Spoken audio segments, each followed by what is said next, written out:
the webinar. And feel free to pass this webinar link along to any colleagues you might see fit. So let's learn a little bit about who O3 is. So before we dive into things here, I want to provide a little background as to who O3 is and what we do. So O3 is a CX consultancy. We specialize in strategy, experience design, and technology solutions for any and all digital touchpoints across your customer's journey. So that could be anything from a web and mobile application to an employee or client portal to an application or product. Today, it's estimated that companies without accessible sites are losing $6.9 billion a year to competitors whose sites are accessible. However, despite the growing number of accessibility lawsuits, many businesses have been slow to adopt an accessibility strategy. O3 is a leading consultancy in the accessibility space and has a team of certified experts who create and improve experiences to consider and account for all users. We've transformed and improved accessibility capabilities for countless brands. So let's learn a little bit about Brian here. So Brian is O3's leading accessibility expert.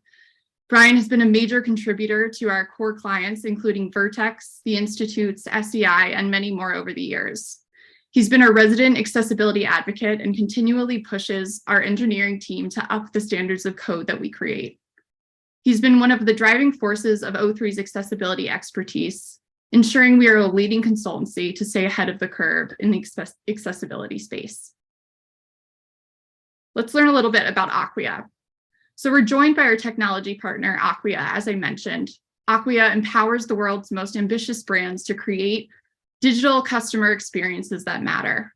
With open source Drupal at its core, the Acquia Digital Experience Platform, DXP, enables marketers, developers, and IT operations teams at thousands of global organizations to rapidly compose and deploy digital products and services that engage customers, enhance conversions, and help businesses stand out. So let's meet Allison. We are joined by Allison Vogel, who is a senior user experience designer and leader of Acquia's cross-functional accessibility focus group.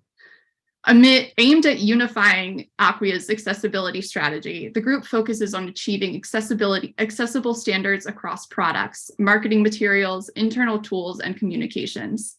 Within the UX team, Allison serves as an advocate for accessibility testing and reporting. Her work has paved the way for benchmarking Acquia's products and reaching new levels of inclusive design. Welcome, Allison. We're excited to have you here, and I'm going to hand it over to both of you from here. Thanks, Maddie. So for me personally, what does accessibility mean and how did I get involved? In a previous professional life, I was an architect. I'm sure many are aware of the strict regulations that are in place to make our physical environments accessible to all. Now, as a user experience designer, I strive to do the same for our digital environments. I myself have a cognitive disability that is often overlooked when designing digital interfaces, so I view myself not only as a designer, but as an advocate for better design standards that increase usability for all users, regardless of physical or cognitive abilities. And so a little bit more about Acquia. Since its inception in 2007, Acquia has evolved from a Drupal hosting provider to a leader in enabling global brands to deliver unified digital experiences. So in addition to 1 in 4 Fortune 100 companies who are Acquia customers, we serve 10% of the Fortune 500. More importantly, when it comes to the topic of accessibility, we serve a wide range of customers in highly regulated industries. So that includes education, healthcare, and government, among others. I'll go into more detail on some of these later. After creating Drupal, an open source CMS framework, our founder and current CTO, Dries, started a cloud hosting service that has evolved into Acquia's digital experience platform, also called a DXP. It's the only open DXP on the market today. So Acquia has been leading the platform, is the leading platform contributor to Drupal since it was started. We have a dedicated team at Acquia that is 100% devoted to contributing to Drupal's core development. So such significant contribution to this core gives us a lot of influence on accessibility across the platform and the Drupal community as a whole. Here are a few facts highlighting kind of the power of that open source community. Acquia has a profound impact on the health and vitality of the platform, its capabilities, security, accessibility, and overall growth of users on the Drupal platform. So here's how we stack up against some of our competitors, according to some third-party reviewers. On the right side, we have Acquia in the overall DXP market. On the left, we're showing Widen, which is our recently acquired digital asset management tool. In later slides, I'll go into more detail about how Acquia's products and services relate back to this, building accessible experiences for these regulated industries. And with that, I'll hand it over to Brian to dig into some of the accessibility content. Awesome. Well, thank you for that awesome introduction, Allison and Maddie. Good morning, good afternoon, wherever you might be tuning in from. We're very excited to go through and share with you about accessibility and what we believe is the positive impact that prioritizing accessibility can have on your business, particularly as it pertains to regulated sectors such as education, healthcare, and government. So diving right in, what do we mean when we actually say web accessibility? The internet was originally designed to work for devices and people of all kinds of abilities. As designers and developers, we often go through and break some of that natural support, unfortunately, in our pursuit of providing kind of like evolving designs, customized designs, and functionality. Web accessibility best practices put an emphasis on the accommodations that make web pages usable for those with disabilities. And that's not the complete story with everything, though. Many of these considerations that are actually critical for individuals with disabilities simultaneously improve the overall user experience for everybody. And we'll dig into that over the course of this presentation between Allison and myself. First, let's review a couple statistics that I think might help reinforce why accessibility is such an important business consideration. So 25% of individuals around the world actually have some form of disability. In the United States, that actually translates to about 61 million individuals with disabilities. And when you compare that to some of the requests that we get for digital products and websites where we may need to go through and support legacy browsers, legacy devices, that 61 million number like far outweighs any of these kind of fringe technologies, fringe devices and everything that we're typically asked to go through and invest time and energy into.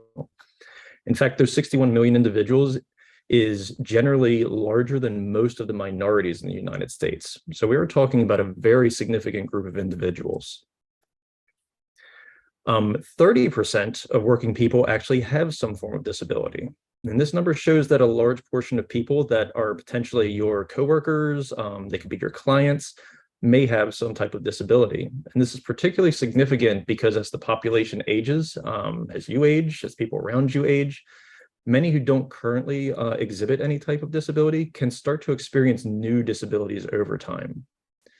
Now, looking at this stat, you might be thinking to yourself, well, I haven't noticed anybody around me with any disabilities. And there's actually a good reason for that. And that's because 75% of disabilities are not readily identifiable simply by looking at a person. Disabilities like this can actually include low vision, color blindness, hearing, or cognitive disabilities, just to name a few.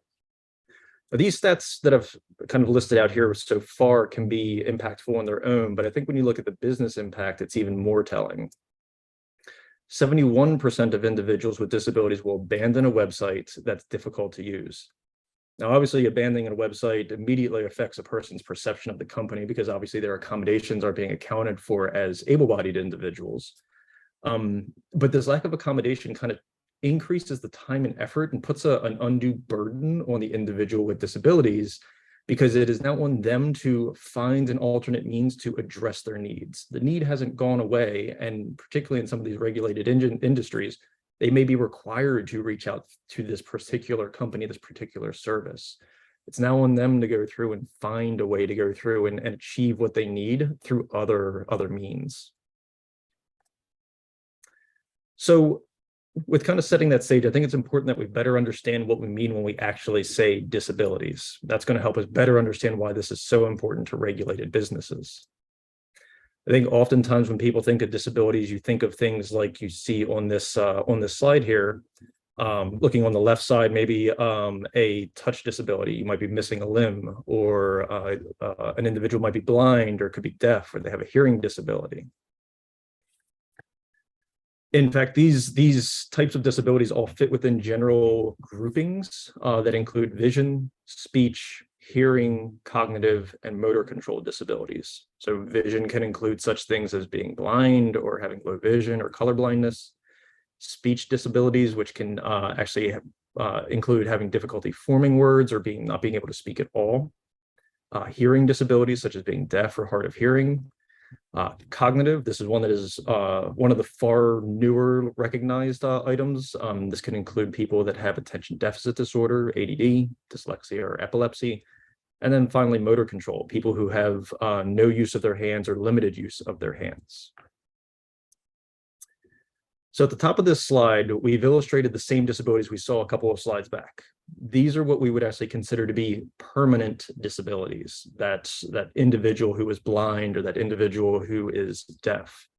The full breadth of disabilities, or as we typically refer to them as disabling conditions that individuals can experience, is far more nuanced than what I think is the typical understanding of disability.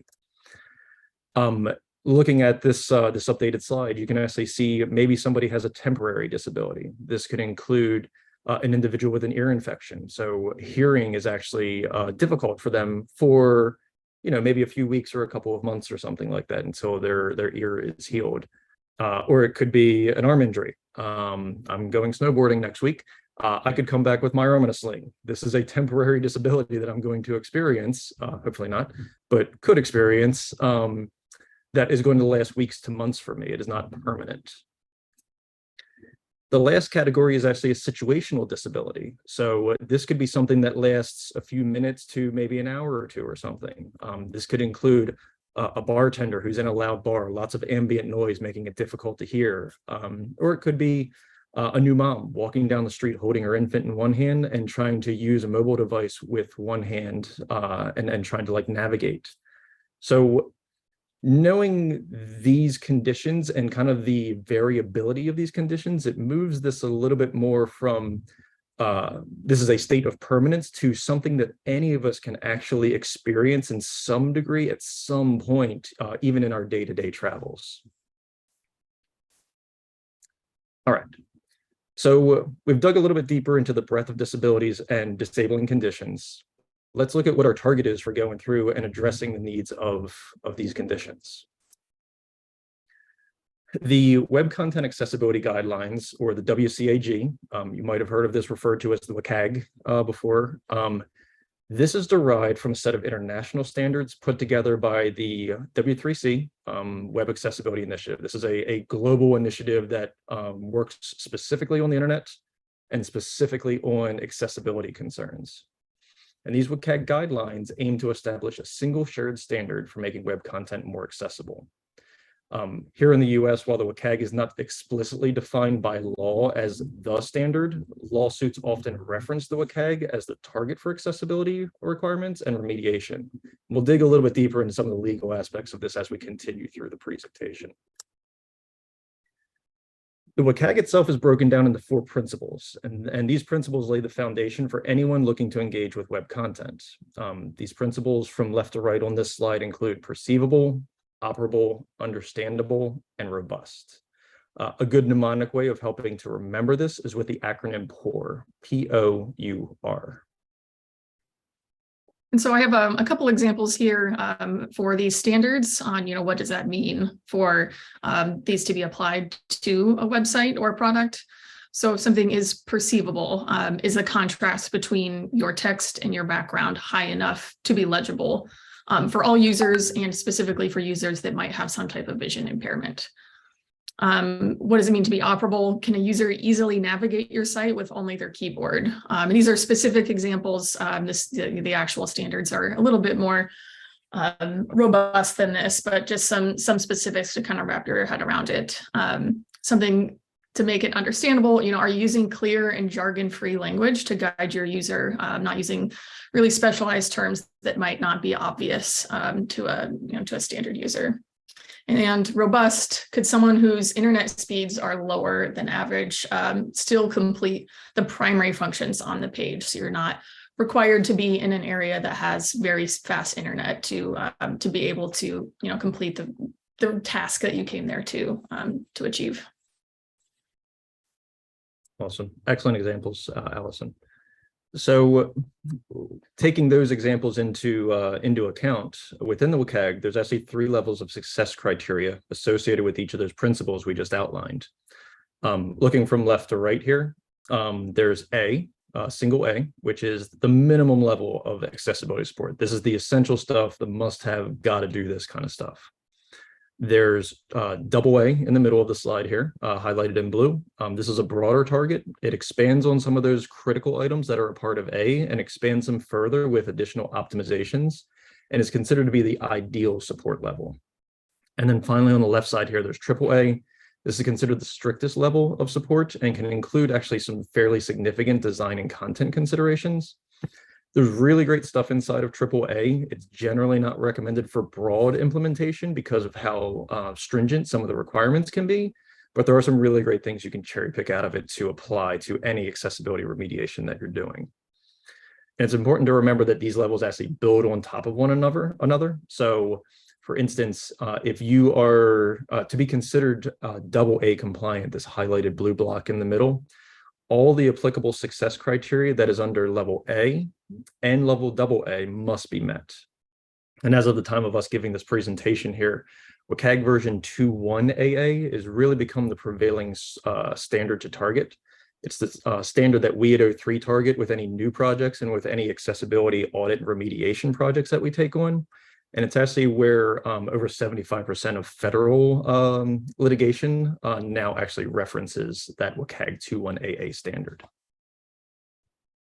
This is also the AA standard is also what we target at Acquia for not only our products, but our marketing web pages, our internal tools and documentation. And so all of the accessibility assessments or audits that we do target these WCAG 2.1 AA standards as well.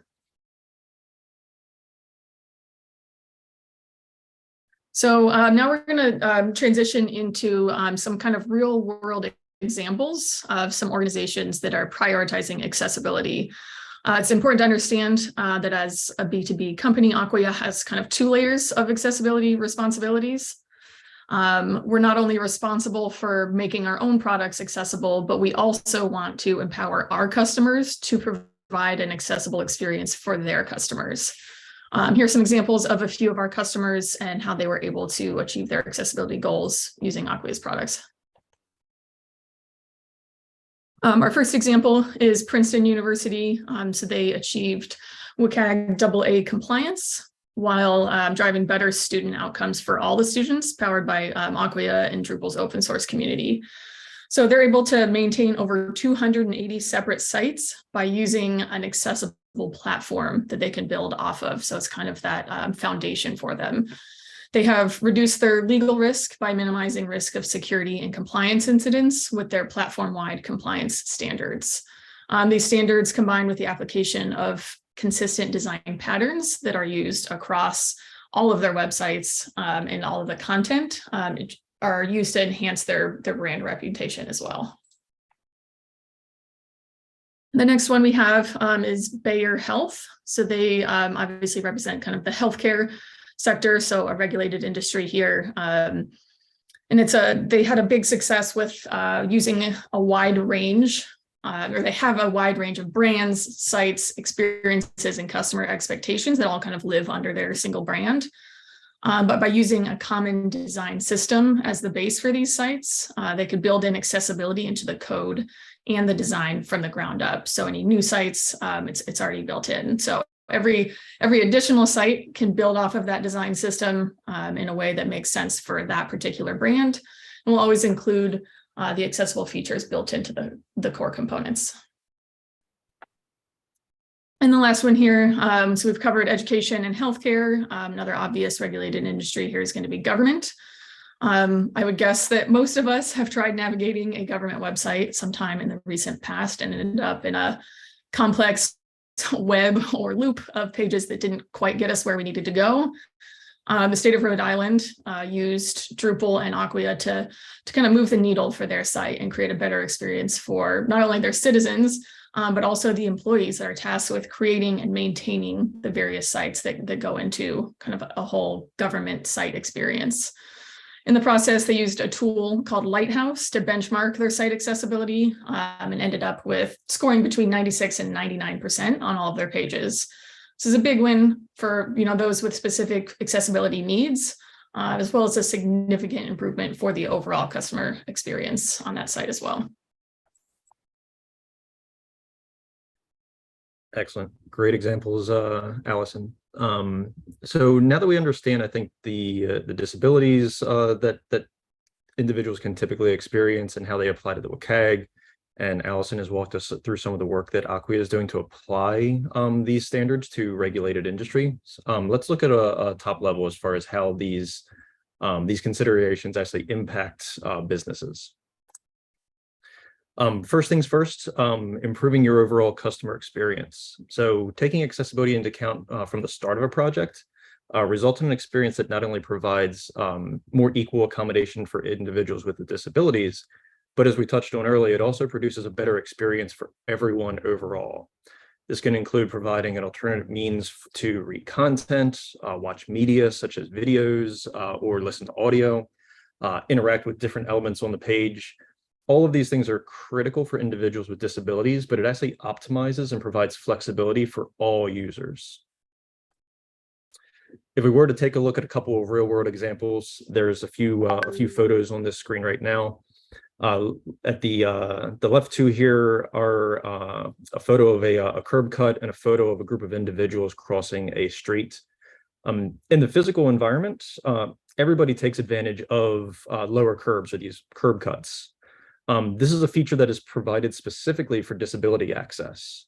But individuals, as shown in this photo here, there's a little girl on a scooter who is using the curb cut to be able to get out of the crosswalk up onto the sidewalk. And there's a man pushing a stroller behind her, and he's going to take advantage of that curb cut. So, everybody's able to take advantage of this physical space accessibility accommodation.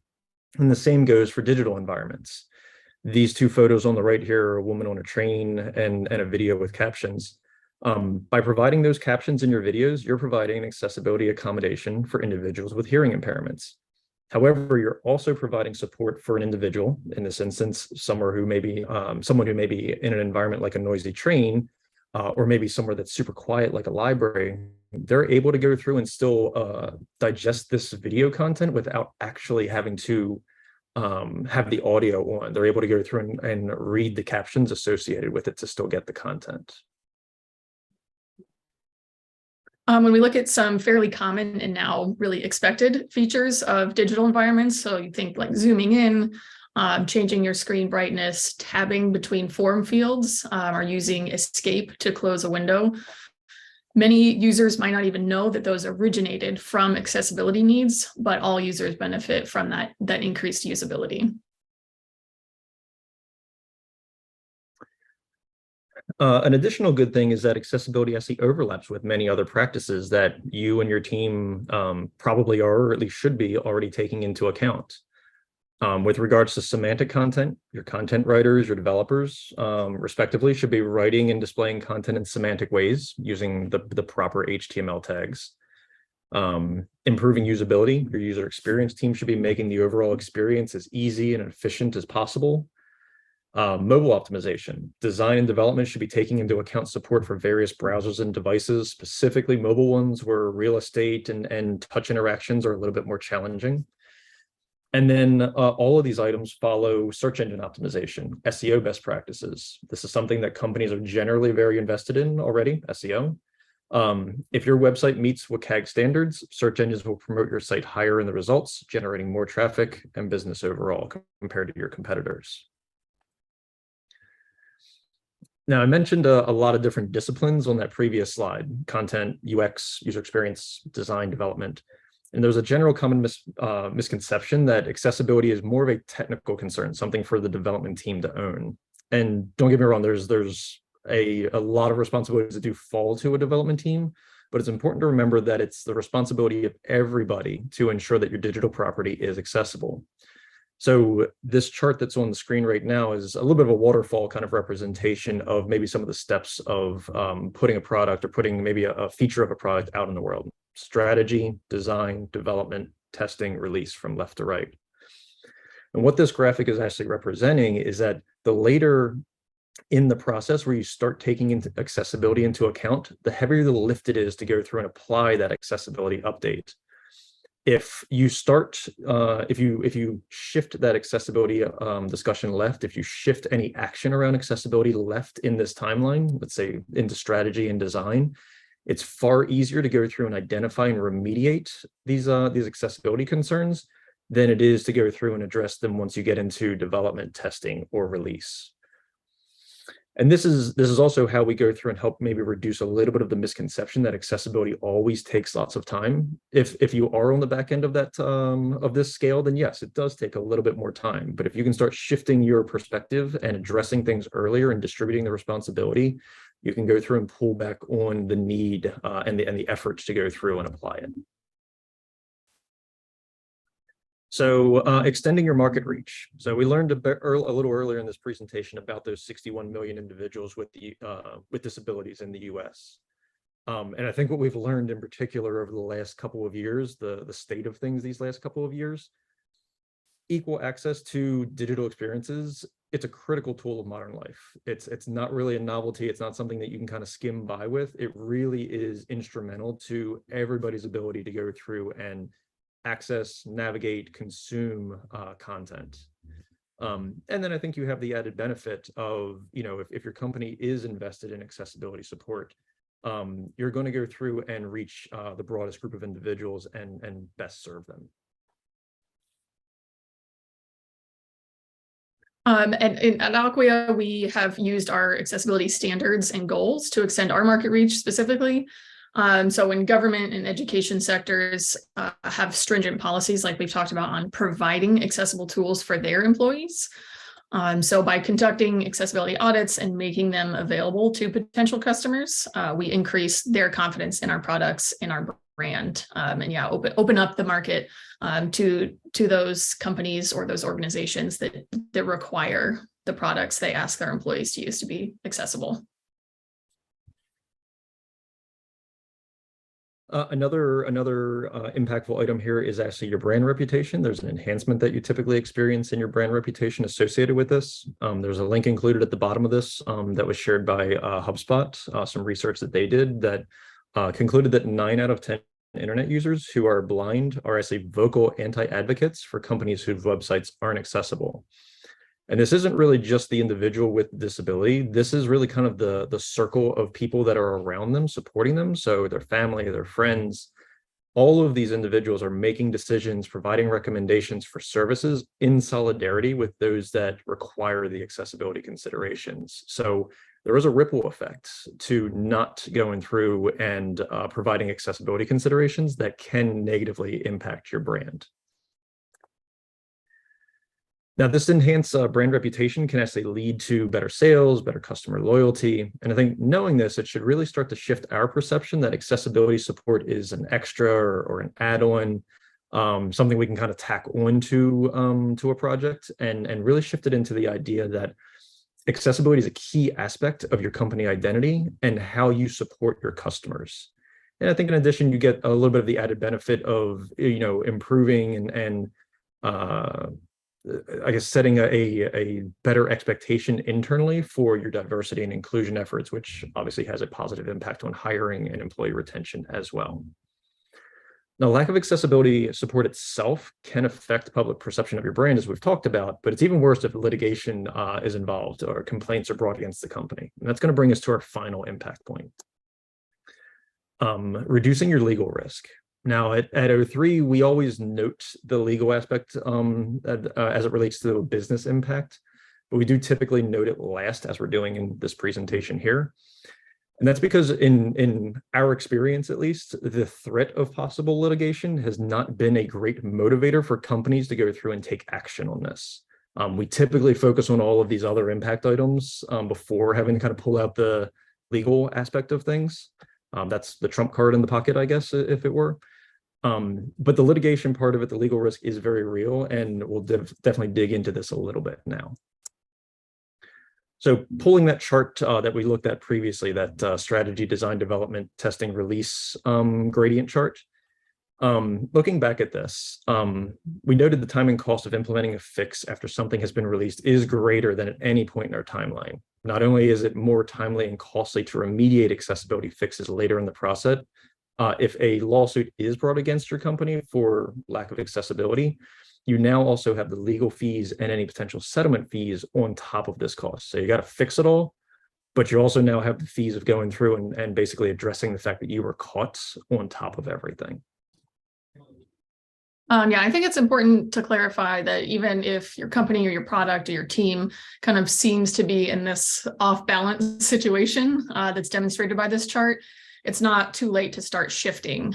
Even really small changes to how you plan a project or design even the smallest component as part of your design system, those can all have a huge impact on accessibility as they accumulate. Absolutely. Got to start somewhere. So digging a little deeper into the makeup of the legal landscape, there's another link included down here at the bottom from Accessible 360. They went through and did a little bit of research that really found that plaintiffs actually win 90% of their digital accessibility cases that make it to court, and even more above that 90% as they settle confidentially. So this is really just a note to go through and say that, yes, you can go to court, but these are pretty clear-cut cases. You either are accessible or you're not. And if they're able to go through and provide examples of how you are not accessible, it's fairly black and white. It's not something that's really fightable. You will generally be held accountable for these for this remediation. Now, in the past 15 years, the United States and a bunch of other international governments have developed various regulations around the rights of those with disabilities, specifically as it relates to certain websites, applications, digital content. Specifically looking at 2021, there were actually 2,500 digital accessibility lawsuits that were filed where the ADA, the 1990 Americans with Disability Act, was actually referenced. And this is important because Title III of the ADA references public accommodations. It does also lack technical standards, though. We're actually waiting on some 2022 numbers. There's a couple presentations that are coming up in the coming weeks where folks have kind of boiled down the 2022 numbers, and we'll actually see exactly what happens. My assumption is that that 2,500 number will go up a little bit. But there's this note that I added in here, and as far as I know, this is still the case, is that back in August, the California Court of Appeals actually ruled that websites are not public accommodations covered by Title III of the ADA. So this threw things into a little bit of a quagmire as to what is the legal landscape really look like with this? The caveat with that ruling that a lot of people ignored with it is that they appended to that they didn't feel like this was something for courts to go through and address, that they felt like there is guidelines to go through and follow, and that there should be legislation that mandates this by law. So the precedent has been set that legislation is the route to go with this. Now, in addition to the ADA, there's aspects of Section 508 and the Affordable Care Act. I think some folks know it as Obamacare. That actually applies specifically to certain healthcare and government entities. And while neither of these actually require conformance specifically with the WCAG, and they sometimes even have their own standards, it's generally accepted that by following the success criteria of the WCAG, you'll meet the necessary requirements of these various regulations that are out there. So boiling this all down here, what should you know from this? There's a lot of lawsuits that are being filed over the relationship between website accessibility and the belief that under the ADA, businesses and their websites should be regarded as a type of public accommodation and be accessible. And while there's been some back and forth within the courts around this, there's no doubts that there are standards that you can follow, and there's risk associated with not following these standards, particularly if you're in one of these regulated industries that Allison outlined, like education, healthcare, and government. It's only a matter of time until this is codified into law and there is acceptance of a single shared standard. So anything that you're doing now, even those little preliminary steps that Allison touched on, are getting you ahead of the game for when there is a very clear way of approaching litigation with regards to this. So quick, just kind of recap here. Looking back at the list of benefits we covered, your customer experience being improved, the overlap in best practices you're already following, the extending your market reach, your brand reputation and improving that, and the legal risk side of things. If you were to look at all of these outside the context of everything we've talked about today around accessibility, it really actually sounds like a lot of the basic things that most companies strive for in general as a part of their company identity. The things that they're already doing, things that they're maybe already investing money in. So why should accessibility not be included this as a part of existing and established and accepted efforts? You know, there's those 61 million individuals here in the US. There's over 1 billion people worldwide with various disabilities. And they're all looking, you know, they are customers, they are employees, and they're all looking to engage in a way that goes through and kind of accounts for equal access. And I think that by developing a long-term commitment to accessibility, your business will reach these individuals and you'll be able to provide that more equitable experience. And, you know, it's the like more kind of fluffy aspect of it. It is ultimately the right thing to do. You know, you may be that individual one day who doesn't have the equal accommodation, and it's the right thing to go through and account for the individuals now, knowing that you can also be one of those individuals in the future that experiences a disability. Awesome. Well, thank you everybody for the time. It was great to be able to kind of have Allison and I walk through and establish a baseline for accessibility considerations and explore some of these benefits to your business, particularly if you're operating in one of these regulated industries, you know, education, healthcare, government. I think, Maddie, we're good to go through and use the remainder of our time today and open it up for any questions. Awesome. Yeah, we have a handful here. Let me see if I can bring myself back to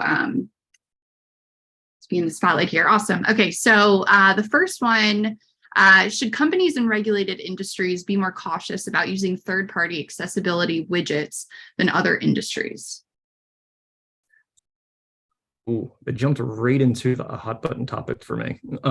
Allison, do you want to give a more measured approach reply to that?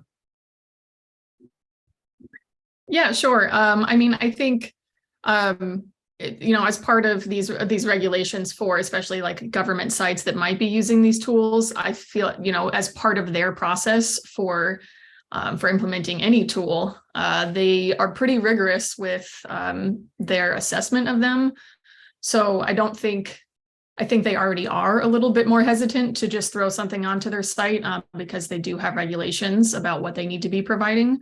So I'm not sure if they need to be hesitant, but they do need to be diligent in making sure it's meeting the requirements that are expected of them, and you know that all of their users and potential users are able to use that tool effectively. Yeah, I think on top of that, I think the thing that you really need to be cautious about, you know, whether you're within a regulated industry or not, when you're considering some of these tools, some of them absolutely go through and provide value. They go through and give you a little bit of a leg up, particularly if your timeline for going through and applying accessibility is a little bit more stretched out. But you need to be very cautious to not go through and kind of take the service offering that they're giving you at face value. There's a little bit of snake oil sales stuff going on with some of these accessibility services. So you really need to go through and talk about the experience that people have had with them. I think including individuals with disabilities in any discussions, if you are considering those tools, will go through and help you better understand the pros and cons of considering something like that. And it's also not an exception to, or not an exception, not a replacement for going through and putting in place your own remediation of any possible accessibility problems.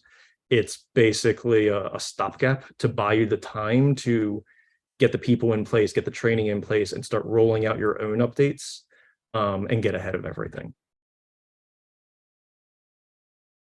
Great. Thank you, Brian. We had another one come in. What industries might require AAA compliance? I don't know if there's I mean, I guess it would be like instances within an industry. I think if you were to look at something like if you are specifically catering to an audience that has known disabilities, that's an area where I think you'd absolutely be getting into a AAA, you know, compliance area. I think you start getting into stuff like, more extreme healthcare examples. That's definitely AAA area. I don't believe that government or higher ed requires AAA out of the gate. Allison, are you familiar with that? I don't believe they are. I honestly have not heard of anyone requiring AAA. Feels a little bit like the 4.5 GPA, where it's if you really want to go above and beyond, if you do want to go that extra mile, if it is because your typical customer does need more accommodations, or if if you just want to be a stronger advocate, you can do those things. But it does, it like all regulations, it does limit a little bit of what you can do from a design standpoint or a code standpoint. So we have looked at some for our products. We do not require them, but we always review them when we're doing an accessibility audit, because there's, if we can incorporate it, why not? So yeah, to answer your question, I don't know of any that have required that AAA level. Yeah, there are those low-hanging fruit AAA items that are really just not that difficult to go through and implement. And once you've covered your A and AA items, it really is some great stuff that you can go through there and just kind of demonstrate a more proactive approach and start cherry picking some items out of the AAA criteria. Awesome. Thank you, Brian. And we've got a lot of good questions coming in, so we'll try and get to as many of them as we can. This is a good question. Could any site be the target of accessibility litigation, or is it somehow limited to big sites? No, I mean, honestly, the big sites are the ones that tend to get the most exposure. They're the ones that you kind of see written up in Forbes and all of that kind of stuff. It's, Whole Foods gets written up, Beyonce gets written up, and everything is target of litigation. Those are the ones that get the attention. But a lot of the suits are brought against like small to mid-sized businesses, because there's unfortunately a little bit of an ambulance chaser aspect of this, and it's unfortunate because I think it gives accessibility a bad name with people. If you don't have the funds to go through and go to court with it, then you settle. You still have to go through and address the accessibility items. But there's a settlement that you pay out to an individual or a law firm that brought an individual in to go through and review accessibility for the site. You see this happen a lot with like restaurants and small businesses and like mid-sized businesses and things like that.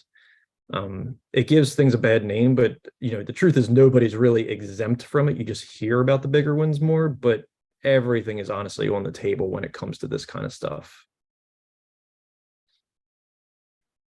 Awesome. Thank you. How do you teach product owners to write accessibility user stories, both for new builds and remediation? Mine are hesitant to dive in and the advocacy falls on a small UX team. Yeah, sure. I can take that.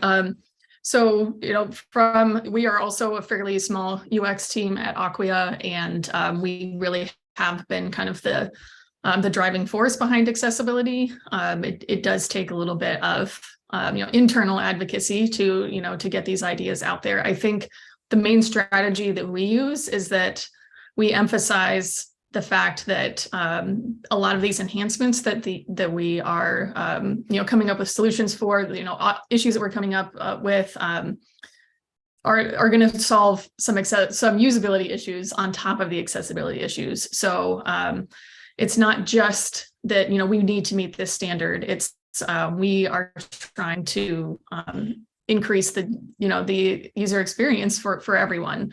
So by kind of coming up from that angle, and then using our user experience skills to kind of cluster some of these into like a really tangible and really understandable piece, that it's a lot easier to fit that into a sprint or fit it into another project that's already kind of touching on a feature. And as user stories, we always try to, as we're building out user stories or like a journey map, just add in those little bits of accessibility and usability pieces along the way. And it's the more we talk about it and the more we build it into our process, the more we're talking about it with product owners, with our product managers, engineering teams, honestly, just starting the conversations and bringing it up anytime we're going through designs or research, pre-design kind of processes. It's just all about kind of getting everyone comfortable with it. And it's just a lot easier to fit it in. Great. Thank you, Allison. We can try and fit a couple more in here. Since accessibility is digital and not just the website, do you have any tips to launch the information company-wide and help people who are overworked from being overwhelmed? Allison, I'd maybe lean on you to start on that one, since you work in kind of like a larger entity there. I'd be curious myself. Yeah, sorry, Maddie, could you repeat that? Yeah, sure. Since accessibility is digital and not just the website, do you have any tips to launch the information company-wide? And I think it's a two-part question, and help people who are overworked from being overwhelmed. Okay, yeah. So we're talking about like integrating these topics into kind of every aspect of the business. I mean, it's definitely not easy. Even as an accessibility expert on the UX team, it's not always easy, and it is. Sometimes you get caught up in a design and all of a sudden you're building a prototype and you don't know, you're like, did I do my accessibility checklist? So it is kind of it can feel like another task that's added on top of, the things that you're already trying to do. And that is no different from someone on the marketing team that's trying to make accessible marketing content. So something that we've worked on is really making things like a checklist or other tools, a series of videos that might explain further. We make those really accessible. So instead of just having a checklist that sits in a Google Drive somewhere, we created a Figma component that is interactive, and you can check off your accessibility things as you go. It's built into the tool that designers are using. We build it into our project management software, where it's not something that you think at the end of the project, did I do this? It's built into the checklist. You can't move on to the next phase without seeing that. So it's just a matter of making it visible to everyone that needs to be aware, and helping them to break it down. Like what are some ways that we can integrate this into our QA process, and really just making sure everyone knows who is responsible for each piece of it. Designers have different pieces, engineers have different pieces, and there are points in those processes where it makes the most sense to fit it in. So just working with the different teams to just make sure it's visible. You're not moving on, you're not passing it off until you have checked that box for your responsibilities. Yeah. Yeah, I think on O3's side, that's everything Allison said is absolutely on point. I mean, this is not a small investment of energy to go through, and kind of this is very much kind of a mentality shift for most companies, both those that are implementing and those that are providing the accessibility support. It's taken several years here at O3 to go through and evolve our practices so that the support is there for individuals to go through and feel like they know where to go for information, they know what resources are available to them. But then also, I think, to also empower individuals to go through and do this type of work, raise these types of concerns, both internally and with clients on a proactive basis. This is one of those things where we were fortunate at O3 where we kind of started a little bit guerrilla style, like a group of individuals were just kind of super passionate about accessibility, and it kind of grew into larger discussions and then an accessibility committee and really becoming a defining aspect of who O3 is. But that road was very long, and there were, pitfalls and everything. There were missteps, but you continue to go through and evolve and learn and kind of fill in the gaps. And I think part of what Allison touched on was the artifacts that you can provide, the processes that you can put in place, the educational materials that you can provide. It's also hugely important that at some point you go through and actually start to build a level of evangelism, I guess, up and down the chain, I guess, of people that are involved in these decisions. If it can't just be the designer or the developer. It needs to be the design and development lead. It needs to be the project manager that is overseeing them. It needs to be the department lead that is in charge of spending and bringing in the tools and everything and allocating time to do this documentation. And that's work that, takes a little bit of time, takes a little bit of energy. It involves, getting some buy-in from various people. But that's part of the reason that I think we talk about it from this perspective, is to help people understand, like, this is the value, this is the impact of going through and doing this, investing in this, and what the long running benefit is of it for your company and for your clients. Great. Thank you, Brian. We got a really great question here. Someone said, I'm an individual with a disability. Do you trial sites and accessibility with users who face these challenges? And he said, thank you so much for being a change agent. Brian, do you want to take that one?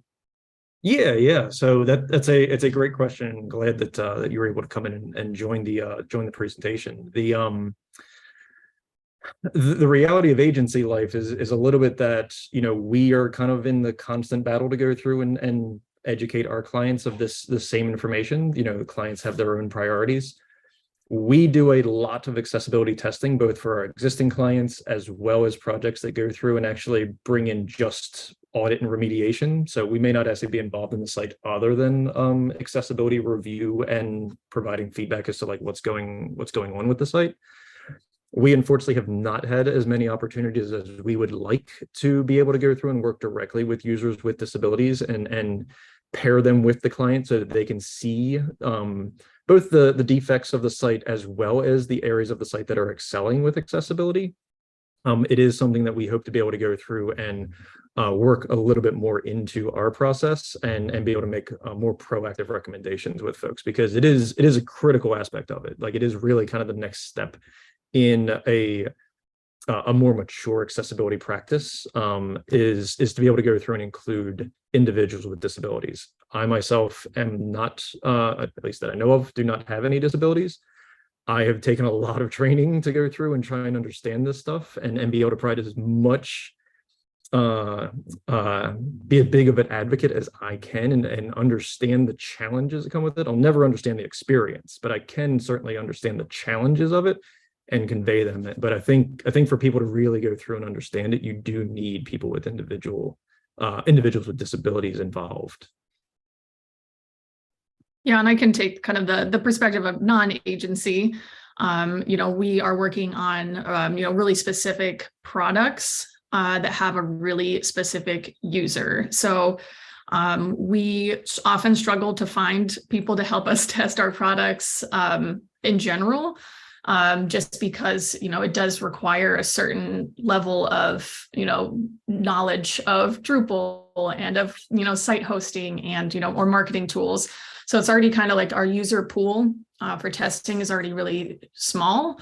And so we have attempted to, to do some of these tests with users that might have cognitive or physical disabilities. We just have not been able to kind of make that connection. So if anyone here does have some resources or some information on how we can do that, I would definitely be very interested in that, because it's something that we really want to do, but have struggled to kind of find that resource.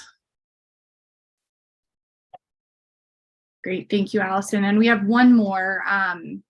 And this is about specific guidelines for AAA. So they asked, do you think contrast is something that folks should aim for AAA, or are there any specific guidelines? And then another submission says examples of those low-hanging fruit would be awesome. Mm-hmm. Most color contrast stuff falls in, well, there's color contrast levels, at least in AA and AAA. Most of what we're following is within the AA range. And that's because you do get into that area that Allison touched on, where you do have to make, maybe some significant design alterations or accommodations as it relates to color contrast, size of touch targets, things like that. They can be very challenging, especially if companies have established brand palettes and very kind of strict understandings of like how they want to be represented online.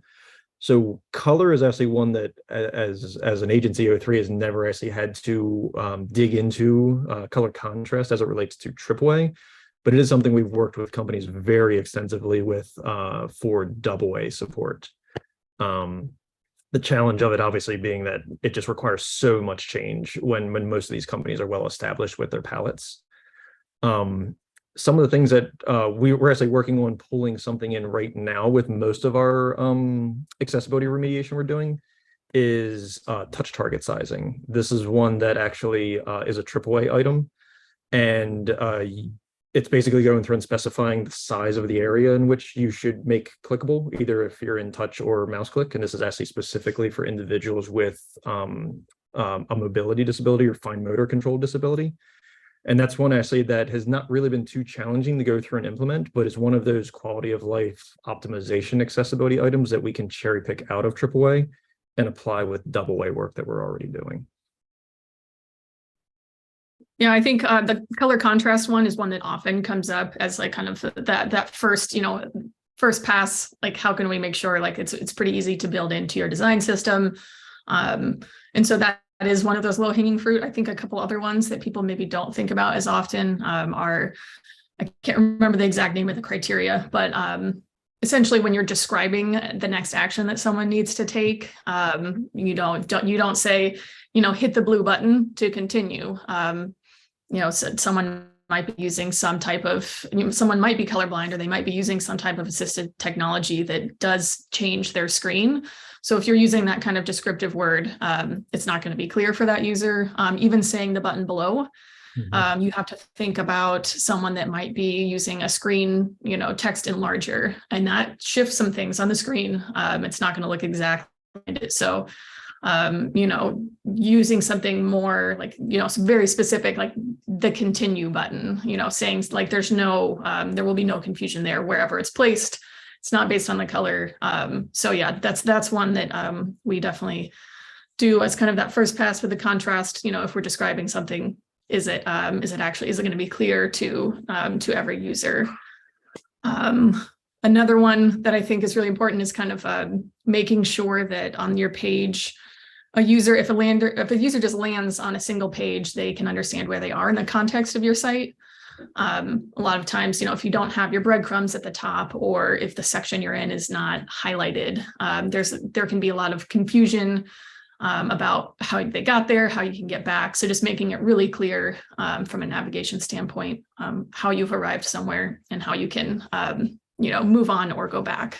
So those are the ones that are kind of low-hanging fruits that you can build in really easily early on.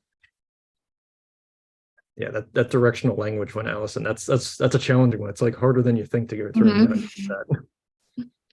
Definitely.